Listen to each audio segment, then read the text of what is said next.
Impulsan nuestras vidas. Desde coches hasta cortadoras de césped, de barcos a locomotoras. Han transformado nuestro mundo y nos han llevado a la Luna. A continuación, la historia del motor.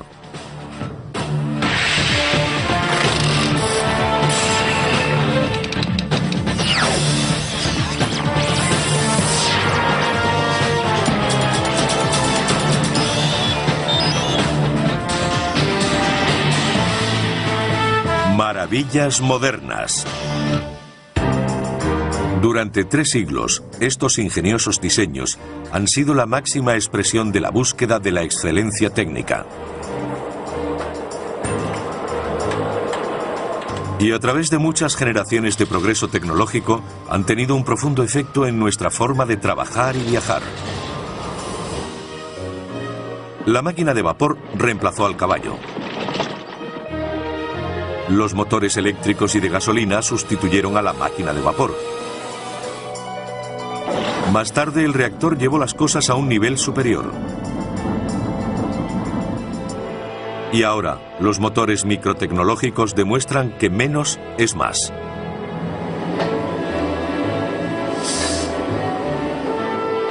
Este proceso de siglos se inició cuando la máquina de vapor marcó el comienzo de la revolución industrial. Liberó a la humanidad de su total dependencia de fuentes primarias de energía, como el viento, el agua y el músculo.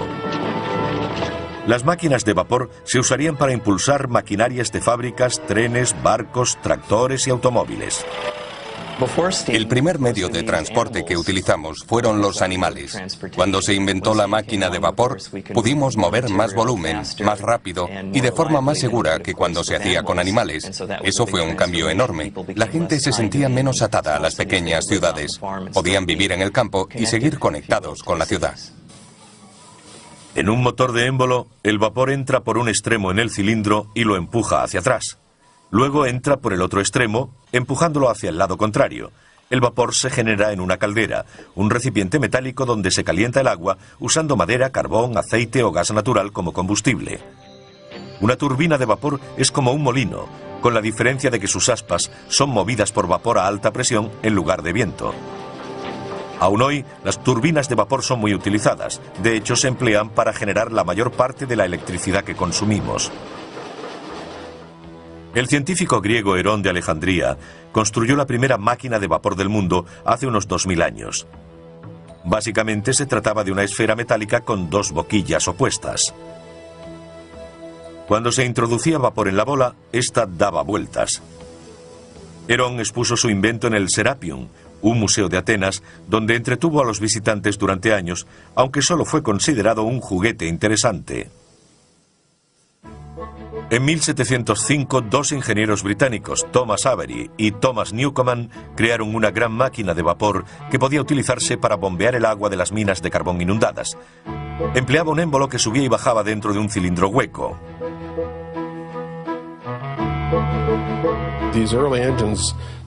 Estos primeros motores no tenían el engranaje necesario para convertir el movimiento de vaivén en otro de impulso rotatorio. Eso no sucedió hasta la década de 1770, cuando James Watt desarrolló la máquina de vapor más famosa del siglo XVIII. James Watt, un profesor de la Universidad de Glasgow, inventó varias mejoras, haciéndola mucho más práctica para mover maquinaria. Su regulador centrífugo o de bolas se expandía a medida que el motor iba más rápido. La fuerza centrífuga hacía que las pesadas bolas metálicas se separaran, cerrando una válvula que lo desaceleraba. Y a medida que se expandían, controlaban el movimiento del vapor en el cilindro. Se trataba de un dispositivo muy eficiente para evitar revoluciones excesivas y, aún más importante, para mantener un movimiento uniforme y regular. En 1800, más de 1.500 máquinas de vapor funcionaban en Europa y los Estados Unidos. Además de bombear el agua de las minas, también impulsaban las máquinas de las fábricas. Gran Bretaña fue la primera nación occidental y del mundo realmente en industrializarse. Y mucho de lo que allí se creó se desarrolló a partir de la invención de la máquina de vapor. En 1830 los barcos de vapor atravesaban regularmente el Atlántico. Los primeros no eran muy diferentes de los de vela de ese periodo. Tenían altos mástiles y velas, pero la gran diferencia era la enorme rueda de paletas en medio del barco. Movida por una máquina de vapor, proporcionaba potencia extra al girar en el agua. La mayoría de los barcos de vapor y los posteriores ferrocarriles redujeron radicalmente el tiempo para recorrer largas distancias. El político norteamericano Chancy Calhoun a menudo hablaba de conquistar espacio. Y básicamente eso es lo que hicieron estas máquinas. Ayudaron a conquistar espacio. Acortaron distancias entre dos lugares. Eso fue particularmente cierto en el caso de las máquinas de vapor cabalgando sobre raíles de acero que abrieron la entrada al oeste americano en 1800. En 1860 había casi 50.000 kilómetros de vías en Estados Unidos. Y en 1869 se puso el clavo dorado en Promontory Point, Utah, para unir las vías de la Unión y la Central, procedentes de las costas este y oeste. En Norteamérica, la mayoría de los trenes de la época eran tirados por locomotoras 4x0 con 4 ruedas conductoras y 4 motrices. Pesaban 50 toneladas. Otra importante aplicación fue en la maquinaria agrícola. En el campo, uno podía quemar paja para su maquinaria agrícola, madera, incluso carbón. La máquina de vapor era muy adaptable y aceptaba cualquier combustible. Eso la hizo ideal para el campo. Enormes tractores de vapor comenzaron a transformar la agricultura a finales del siglo XIX.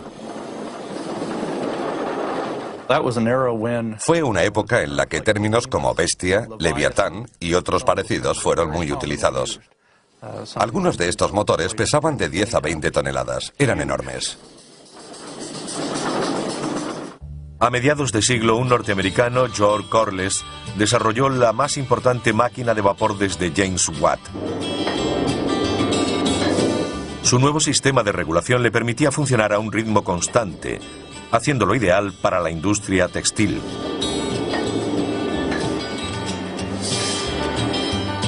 Este motor de Corliss, recientemente restaurado, fue uno de los 3 instalados en un molino de azúcar al sur de California en 1911. Durante 67 años impulsó maquinaria para la obtención de azúcar de remolacha. Tenían vapor para cocer y limpiar las remolachas. Movía toda la maquinaria y un generador de la fábrica. Así tenían luz y energía para todo lo demás. Y la fuerza motriz necesaria para la centrifugadora, extrayendo el azúcar de la pulpa de la remolacha. Era un sistema muy eficiente. La máquina de vapor lo hacía todo. El enorme volante pesaba 8.500 kilos y el conjunto unos 40.000. El motor de 300 caballos prestó servicio hasta 1978, cuando se derribó la azucarera Holly de Santa Ana. Un tipo completamente nuevo de máquina de vapor sin pistones fue presentado por 2 ingenieros a finales de 1800. Charles Parsons, de Gran Bretaña, y Carl de Leval, de Suecia. Y no es el único tipo de máquina de vapor que sigue hoy en uso. Las turbinas, que utilizan la presión del vapor para hacer girar las aspas de un rotor, son más compactas que los motores de émbolo. Y normalmente permiten temperaturas superiores y una mayor expansión del vapor. Todo ello implica más potencia. A principios de 1900 navegaban por el Atlántico varios buques impulsados por turbinas, y en 1920 ya habían sustituido a los antiguos motores de émbolo en los grandes transatlánticos. Desde el Queen Mary, votado en 1934, hasta el Estados Unidos, votado en 1951, eran propulsados por turbinas de vapor. Actualmente, portaaviones y submarinos de la Marina estadounidense son propulsados por turbinas de vapor con combustible nuclear. Es muy probable que el televisor que ahora mismo está mirando funcione gracias al vapor. La mayoría de las centrales eléctricas, sobre todo en Estados Unidos, utilizan turbinas de vapor, incluyendo las nucleares como esta. El generador de la central eléctrica de hecho es de vapor. Sea su fuente de calor de origen nuclear, carbón o gas natural, se trata de una máquina de vapor. Resulta algo irónico que todavía usemos una tecnología que fue inventada hace casi 200 años. El agua circula a través del núcleo, adquiere el calor de la fisión y llega hasta los generadores de vapor, donde se convierte en vapor al instante. A continuación recorre los conductos de vapor hasta la turbina principal y la hace girar para producir electricidad. Puede que las turbinas tengan vigencia, pero los motores de émbolo llevan mucho tiempo en silencio. En Estados Unidos no se fabrican desde los años 50.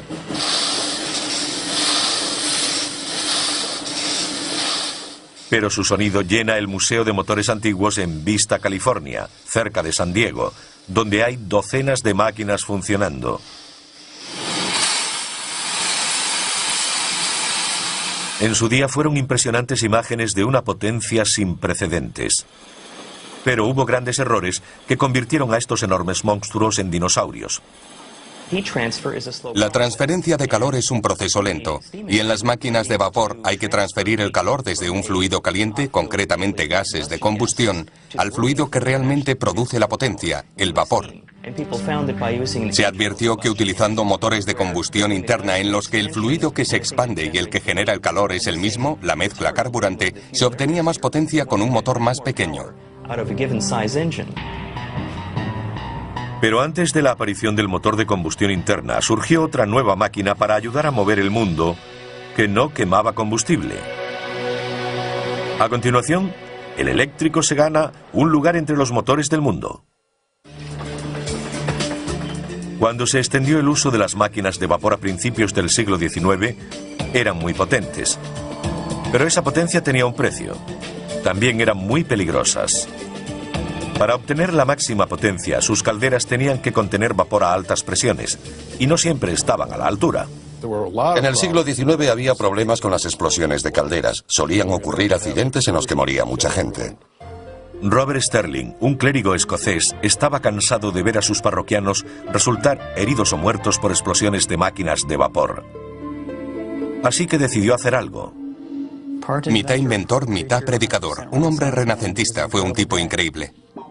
Sterling desarrolló un motor totalmente nuevo, en 1816, al que llamó de aire caliente. Hoy es conocido como motor Sterling.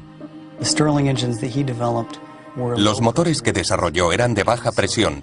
En su interior no había nada a alta presión que pudiese explotar, incluso si la máquina se estropeaba.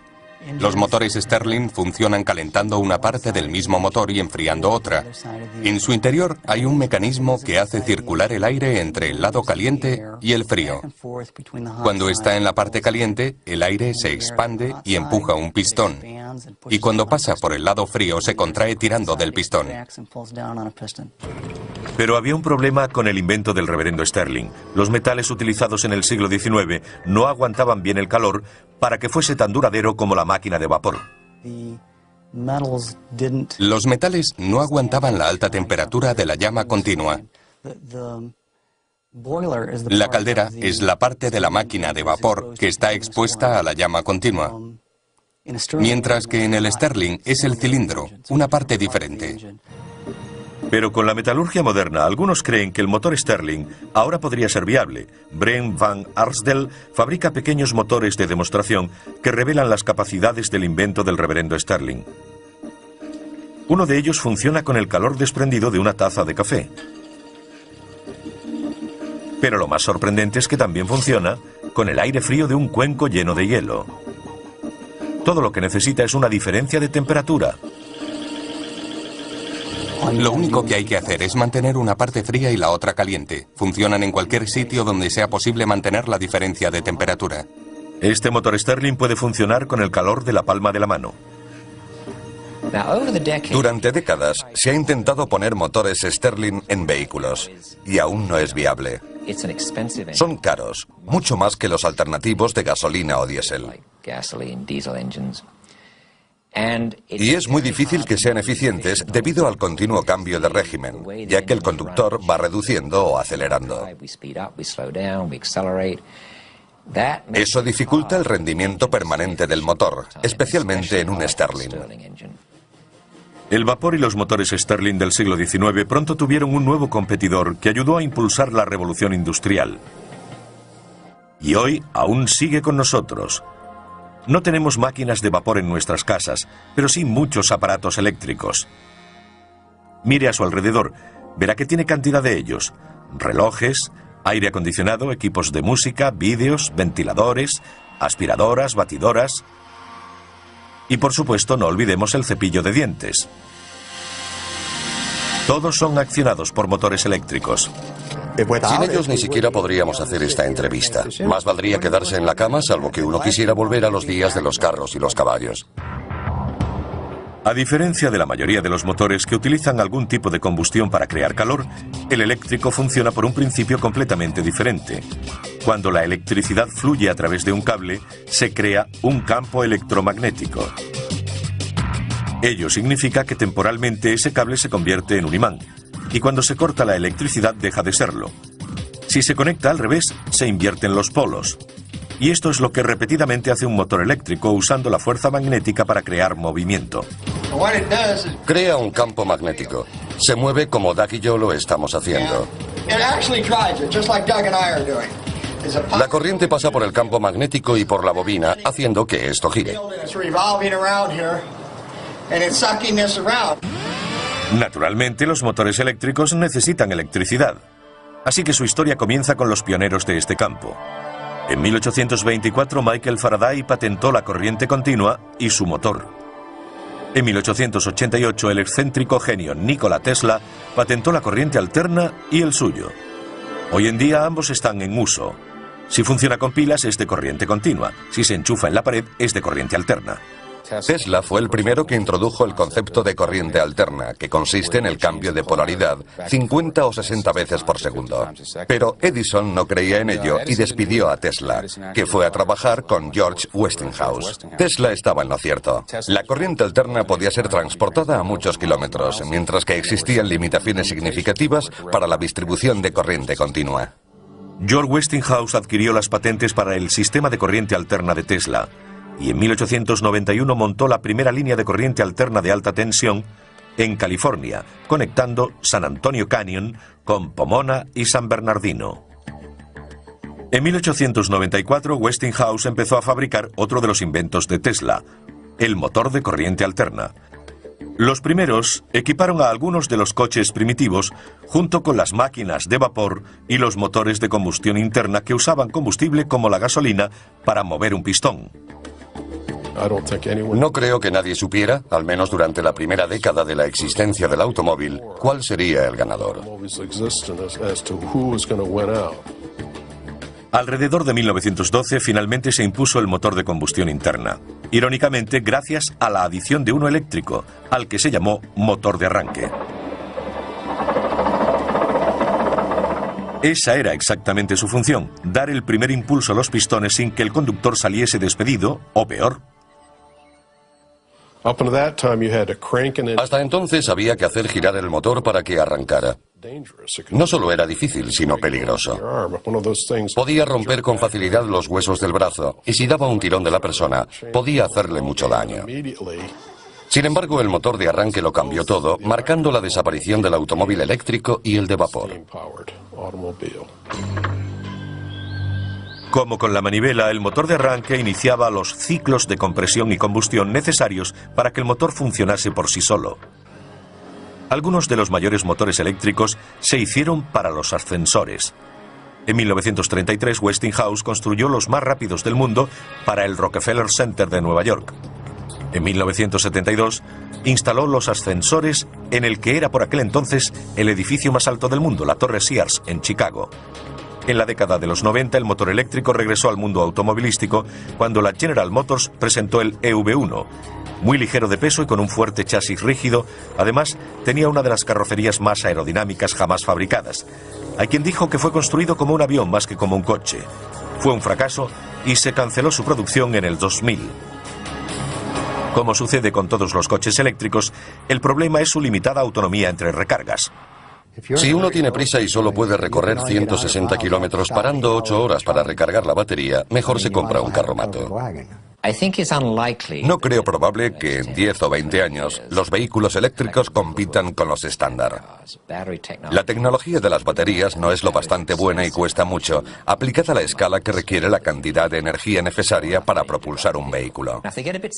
Si se redujera su tamaño y aceptásemos una autonomía limitada, los coches eléctricos podrían resultar interesantes, porque realmente no producen emisiones cuando circulan. Puede que ellos no contaminen, pero sí ocurre donde se genera la electricidad que necesitan para recargar sus baterías, ya que la mayor parte proviene de centrales que queman combustibles fósiles. Como los vehículos eléctricos precisan baterías de duración limitada o líneas aéreas a las que conectarse, han tenido más éxito en el transporte público que en el privado. Ciudades como Los Ángeles introdujeron los primeros tranvías eléctricos a principios del siglo XX. Y en algunas ciudades todavía existen. Prácticamente todos los sistemas de metro y de transporte ferroviario ligero usan motores eléctricos. ¿Por qué llamamos motores eléctricos al resto de máquinas que impulsan nuestra vida cotidiana? Ese es un tema de debate, una discusión que podría mantener a científicos e ingenieros ocupados durante horas. A veces se refieren a él como el gran debate. No creo que haya una respuesta clara. Técnicamente usamos la palabra motor para designar a un dispositivo que toma energía de alguna fuente, como un combustible, y la convierte en energía que podemos utilizar para accionar algo. Personalmente, cuando pienso en un motor, lo hago en uno térmico. Yo soy termodinamicista y me refiero a motores térmicos. Incluso en la industria hay muchas incongruencias respecto a la nomenclatura. Yo no llamaría motores a los mecanismos básicos como los eléctricos. ¿Y cómo explicaríamos el nombre de los fuera borda que llevan motores en su interior? Es una buena pregunta. Nunca he dicho que fuésemos coherentes en cuanto al uso de esos términos. En la automoción, un motor puede ser una máquina eléctrica o de combustión interna. Entonces, ¿cómo llegó Detroit a convertirse en la ciudad del motor? Otra buena pregunta. A continuación, el motor de combustión interna crea una industria nueva en Motown, y el mundo se vuelve loco por el automovilismo. En hora punta, en una ciudad como Los Ángeles, resulta terriblemente obvio cómo el motor de combustión interna cambió el mundo. La próxima vez que se encuentre en un atasco como este, piense en Etienne Renoir. Él diseñó el primer motor de combustión interna en 1860. Como las primeras máquinas de vapor, fue desarrollado para bombear el agua de las minas de carbón inundadas. Todo un éxito, se vendieron unos 5.000. En 1876, 16 años más tarde, Nicolaus Otto patentó el primer motor de 4 tiempos de combustión interna. Se utiliza en casi todos los coches actuales, por lo que deberíamos hablar de industria automovilística. Aún hoy, utilizamos el mismo ciclo de 4 tiempos y apenas lo hemos modificado. Hay un pistón dentro de un cilindro, una biela y un cigüeñal, como sencillo mecanismo para convertir el movimiento de subida y bajada del pistón en el movimiento rotatorio de árbol de transmisión. Es lo que inventó y lo que aún utilizamos.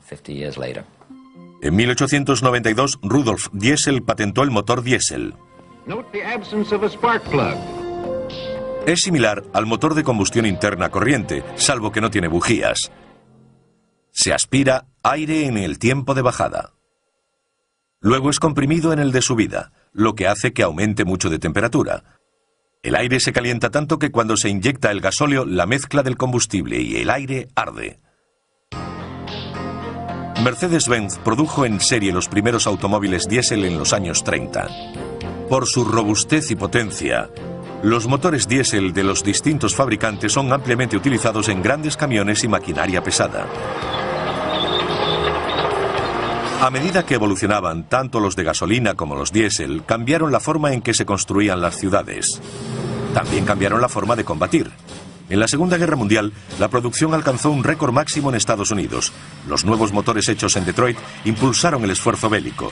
Los industriales norteamericanos utilizaron su equipamiento y conocimientos para fabricar 4 millones de motores de todo tipo y tamaño, para camiones, tanques y aviones. La construcción de esta fábrica kilométrica a las afueras de Dearborn, Michigan, costó al gobierno $65 millones. Bajo la dirección de Henry Ford produjo 57.000 motores de avión y 9.000 bombarderos. Otras plantas de Ford produjeron 250.000 de tanques y jeeps. Al confiar en los motores de pistones para nuestros cazas y bombarderos, la industria automovilística adaptó sus instalaciones de fabricación para estas aplicaciones. Y la producción de coches disminuyó mucho. Hasta los años 50, la mayor parte del desarrollo del motor se concentraba en hacerlos más potentes y baratos de fabricar. Más tarde apareció en el horizonte algo llamado humo, y por ello la tecnología tuvo que acelerar en una dirección diferente. Los sistemas de control de contaminación presentados por todos los fabricantes de automóviles en los años 60 y 70 redujeron las emisiones, pero también disminuyeron la potencia, ya que reducían la toma de aire. Un motor que no puede respirar libremente es menos potente. En la vida del motor de combustión interna, la mayoría de los desarrollos han sido evolutivos, pero uno de ellos fue revolucionario. El inventor alemán Felix Wankel ideó un diseño nuevo y sencillo en 1924. Pero hasta 1957 no se construyó el primer motor rotativo Wankel verdaderamente funcional. Era una innovación espectacular. Gracias a su movimiento giratorio, en vez del de subida y bajada como el de pistones, reducía drásticamente la vibración. A lo largo del tiempo, mucha gente ha intentado idear una geometría mejor. Hay algunos aspectos negativos en esta sencilla disposición de cilindro, pistón y biela. La masa se mueve arriba y abajo, y de esa forma es difícil evitar la vibración resultante. Pero hasta ahora, con la sola excepción de Wankel, nadie ha inventado una geometría que alcance producción mundial. Es este rotor de forma más o menos triangular el que se mueve dentro de un contenedor, pero no simétricamente. Está descentrado, y al girar, el rotor triangular comprime o expande, igual que el pistón con su movimiento de subida y bajada en el cilindro. Me siento muy unido al motor rotativo, sin duda alguna. Kobi Kobayakawa, jubilado recientemente, dirigió el proyecto del gran éxito de Mazda, el RX-7 con motor rotativo. Esta es la única parte móvil del motor rotativo. No tiene válvulas de admisión o escape ni árbol de levas. Básicamente solo hay dos partes móviles, los dos rotores. En cambio, en un V6 están los pistones, las bielas, las válvulas y el árbol de levas. Puede haber unas 50 piezas móviles. En 2001, Mazda completó el desarrollo de un nuevo modelo de motor rotativo llamado RX-8. Puede parecer pequeño, pero con sus 255 caballos puede competir con otros mucho mayores de pistones. Es el único coche de serie que carece de pistones. Kobi Kobayakawa habló con Felix Wankel pocos años antes de la muerte del inventor, en 1888. Yo le admiraba desde hacía muchos años. Su forma de ver el motor rotativo de Mazda siempre fue como la de un padre a un hijo.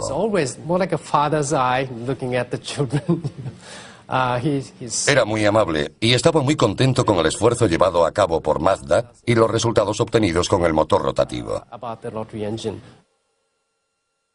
Felix Wankel estaría orgulloso de que la idea innovadora que tuvo en 1924 siga girando. A continuación, diminutos ingenios que hacen que un ácaro del polvo parezca un monstruo. Recibe el nombre de microtecnología y es lo más pequeño en máquinas y motores.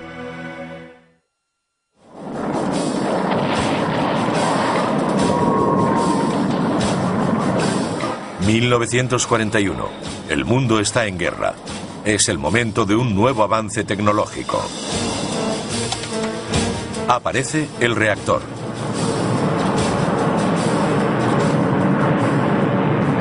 El motor a reacción es una turbina de gas. La rápida expulsión de los gases de escape por detrás proporciona el impulso.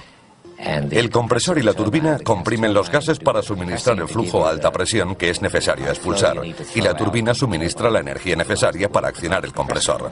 La restante es para la impulsión. Imaginemos que estamos haciendo galletas de una en una. Ponemos una pequeña cantidad de masa en una bandeja, la metemos en el horno, esperamos a que se haga y la sacamos. Pues eso es lo que hacemos en el motor de combustión interna de pistones alternativos. Entra la mezcla carburante, punto. Se comprime, punto. Arde y se expande, punto. Se expulsa, punto. Es un constante empezar y acabar. Mientras que en el reactor se trata de un solo proceso continuo. Todo comenzó hace unos 60 años, cuando Gran Bretaña y Alemania se afanaban por crear el primer avión a reacción. En 1941, Alemania fue la primera con un caza prototipo, el AG-280. Un año más tarde tenían otro incluso mejor, el ME-262. Fue el primer avión a reacción del mundo fabricado en serie. El primer reactor británico, el caza Gloster Meteor, hizo su primer vuelo de prueba en marzo de 1943. Desde entonces se ha evolucionado hasta llegar a esto. Airbus Industries desarrolla lo que algunos llaman el Super Jumbo. Un avión de 2 plantas, un 50% mayor que el Boeing 747 y capaz de transportar de 600 a 700 pasajeros.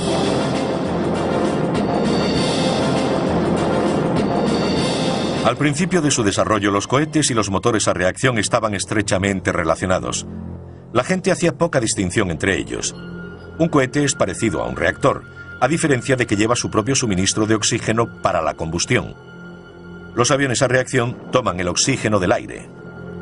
Los cohetes lo obtienen del tanque de oxígeno que llevan a bordo, lo que significa que pueden volar por el espacio, donde no hay oxígeno.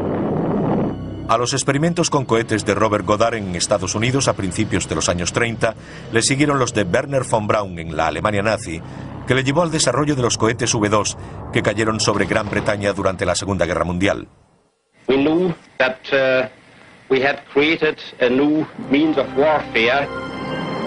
La tecnología de cohetes de Goddard y von Braun permitió futuros desarrollos como la ruptura de la barrera del sonido por Chuck Yeager en 1947, el lanzamiento del satélite ruso Sputnik en 1957 y el alunizaje del Apolo 11 en 1969. Hoy los 3 cohetes principales que impulsan la lanzadera espacial originan un empuje equivalente a 37 millones de caballos. Es lo que producirían 23 presas Hoover juntas. Los motores consumen casi 250.000 litros de hidrógeno líquido por minuto. Son móviles y se utilizan para controlar la lanzadera durante el vuelo. También proporcionan empuje adicional durante el lanzamiento, complementando a los 2 enormes cohetes propulsores que caen al mar tras el despegue. Durante décadas, los nuevos avances tecnológicos han llevado a la creación de mayores motores. Pero uno de los campos de investigación actuales más excitantes implica la creación de unos diminutos que caben en la punta de un dedo.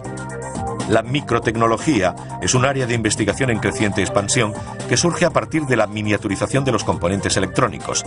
Algunas de estas técnicas se usan para construir motores microtecnológicos. Hay muchas ventajas en reducir el tamaño de las cosas. Al miniaturizar algo, el peso baja, la dimensión elevada al cubo. Pero la fuerza propulsora disminuye a la dimensión al cuadrado. Así que a medida que se reduce de tamaño, aumenta la propulsión respecto al peso. El profesor Martin Schmidt del Instituto de Tecnología de Massachusetts ha desarrollado un motor a reacción del tamaño de un sello de correos. ¿Pero por qué lo hizo? En primer lugar, porque es muy divertido. Y en segundo lugar, porque hay muchas aplicaciones para este tipo de propulsión, como aviones o satélites en miniatura. Los diminutos motores a reacción del profesor Schmidt funcionan exactamente igual que los de un Boeing 747.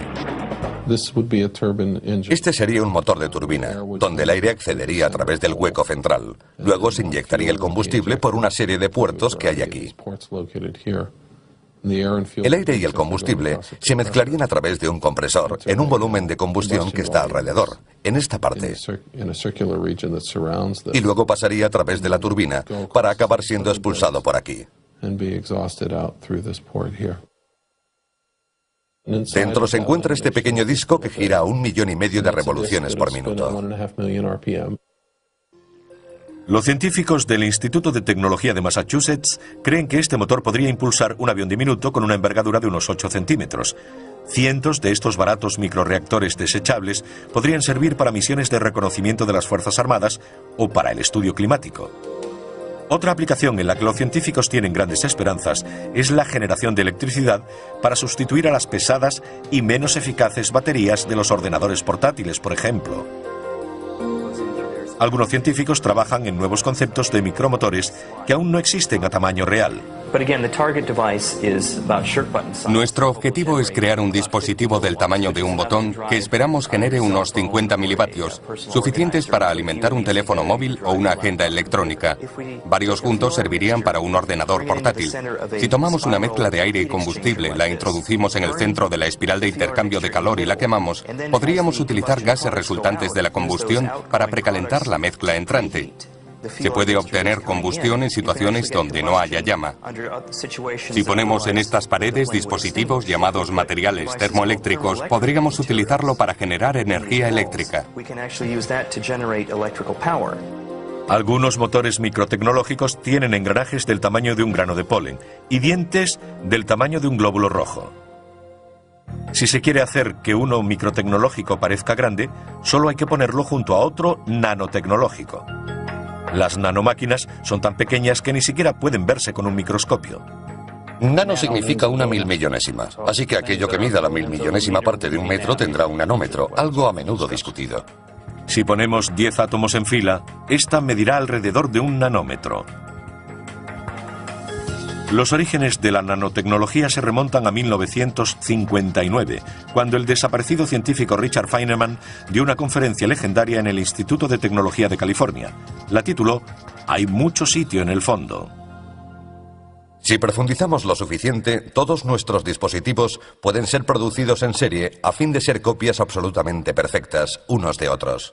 Quiero construir 1.000 millones de fábricas diminutas, exactamente iguales, que trabajen simultáneamente taladrando, estampando. El asunto consistía en hacer las cosas cada vez más pequeñas. Y él no veía ninguna violación de las leyes físicas, por ejemplo, la de la termodinámica, para crear cosas realmente pequeñas. Es mi intención ofrecer un premio de $1.000 a la primera persona que construya un motor eléctrico operativo de 0,2 centímetros cúbicos. El premio fue reclamado hace años, pero el profesor Ross Kelly de la Universidad de Boston quiso superar el desafío de Feynman. Pretendemos crear una especie de molécula que es mucho más pequeña que la medida que él fijó. Así, 40 años después, intentamos dar una respuesta final al desafío, haciéndolo a la menor escala posible. El profesor Kelly tuvo éxito al manipular 78 átomos para crear un motor consistente en una sola molécula personalizada. El diseño original, que por supuesto es mucho más pequeño que esto, consta de dos partes. Una giratoria que parece un engranaje con 3 aspas y otra que hace las veces de trinquete. Se suponía que debía rotar así. Cada esquina representa un átomo de carbono con uno de hidrógeno, que está conectado a la esquina siguiente por un enlace entre los 2 átomos de carbono. La siguiente esquina también se une al otro mediante un enlace entre los átomos de carbono, y gracias a las leyes de la química se puede predecir la longitud de las distancias y la geometría. En otras palabras, incluso a pesar de ser tan diminuto que es imposible verlo, Kelly sabe que ha creado una molécula cuyos átomos funcionan como un motor. Le llevó 4 años desarrollar su molécula motora, pero ahora puede producirse en grandes cantidades, muy grandes. Sí, teníamos un matraz con unos 1.000 millones de moléculas motoras aproximadamente. Pueden fabricarse tantas como se quiera, trillones y trillones. Creo que la manipulación a nivel micro y nanotecnológico tendrá un gran impacto, permitiéndonos construir un número casi limitado de dispositivos y sistemas. De hecho, estos tendrán tantas aplicaciones como las tuvieron los construidos durante la Revolución Industrial. A continuación, los coches que pueden combinar lo mejor de ambos mundos, híbridos impulsados por un motor de gasolina y otro eléctrico. Híbridos. Hay quienes los ven como el futuro de los automóviles. En los híbridos como el Prius, presentado por Toyota en 1997, los motores pueden propulsar el coche de forma independiente o conjunta. Para reducir las emisiones, El eléctrico se utiliza para impulsar al vehículo hasta los 25 km/h aproximadamente. Luego entra en acción el de gasolina.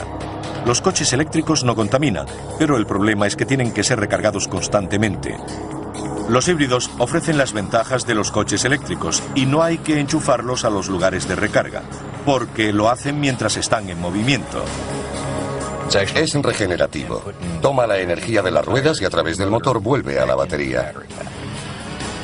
Con el frenado regenerativo, el coche desacelera usando su motor eléctrico como un generador. Esto crea una resistencia en la tracción y carga la batería. En otras palabras, funcionando como un freno, el generador crea energía en lugar de desperdiciarla en forma de calor desprendido, como los frenos normales. A medida que doblamos la esquina, la aceleración inicial es motora. Y a medida que piso el acelerador, comienza a funcionar el motor. El verde es carga, el rojo es potencia. Si dejo de pisar el acelerador, el motor se desconecta. La energía fluye desde las ruedas a través del motor hasta las baterías. Honda, rival de Toyota, empezó a vender este híbrido biplaza llamado Insight en el año 2000. Ambos cuestan unos 17.000 euros. En Japón se han vendido más de 34.000 híbridos desde 1997. Son más caros porque tienen unas baterías y un motor añadidos que hay que sumar al normal de gasolina. Y los beneficios dependen del tipo de conducción que ofrezcan estos vehículos. En Japón casi doblan las ventas de vehículos diésel, ya que sus autovías están muy congestionadas. La conducción es lenta y hay que estar todo el tiempo parando y arrancando. Si lo comparamos con el tipo de conducción que tenemos en Norteamérica, donde las autovías están menos congestionadas y conducimos a más velocidad y mayores distancias, los híbridos no resultan tan atractivos. Los trenes han utilizado el concepto de híbridos desde hace años. Las locomotoras que llamamos diésel son realmente diésel eléctricas, con un potente motor diésel que genera electricidad para que los motores eléctricos muevan las ruedas. Sin embargo, los híbridos no son la única esperanza del futuro de los automóviles. También está el hidrógeno. En el año 2000, BMW presentó el primer coche de fabricación en serie del mundo que podía trabajar con hidrógeno o gasolina. Cuando se cambia el modo para que funcione con hidrógeno, es como desactivar la contaminación. Lo único que sale del tubo de escape es vapor de agua. Pero el hidrógeno tiene un precio. La pregunta clave es, si alguien quiere hidrógeno, ¿dónde lo consigue? La forma más económica de obtenerlo es a partir del gas natural, que contiene carbono. Así que al producir hidrógeno, liberamos carbono a la atmósfera, algo que no ayuda mucho al efecto invernadero.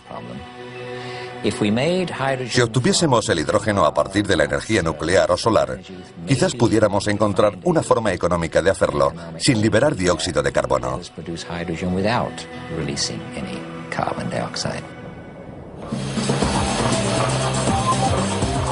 Desde las máquinas de vapor hasta los motores Stirling, de los pistones a las turbinas. Estudiar la historia de la tecnología del motor es un peregrinaje gratificante. Un viaje al panteón de los mayores logros tecnológicos del hombre. Desde que Herón construyó su primera máquina de vapor en la antigua Grecia, la humanidad ha quedado fascinada con los últimos motores. Lo hice porque pensé que sería ingenioso. No pensé mucho en sus aplicaciones. Sin duda, esa fascinación nos mantendrá conectados al futuro e impulsará nuestra habilidad para seguir cambiando nuestro mundo, inventando nuevas clases de motores, aunque no estemos seguros de para qué servirán.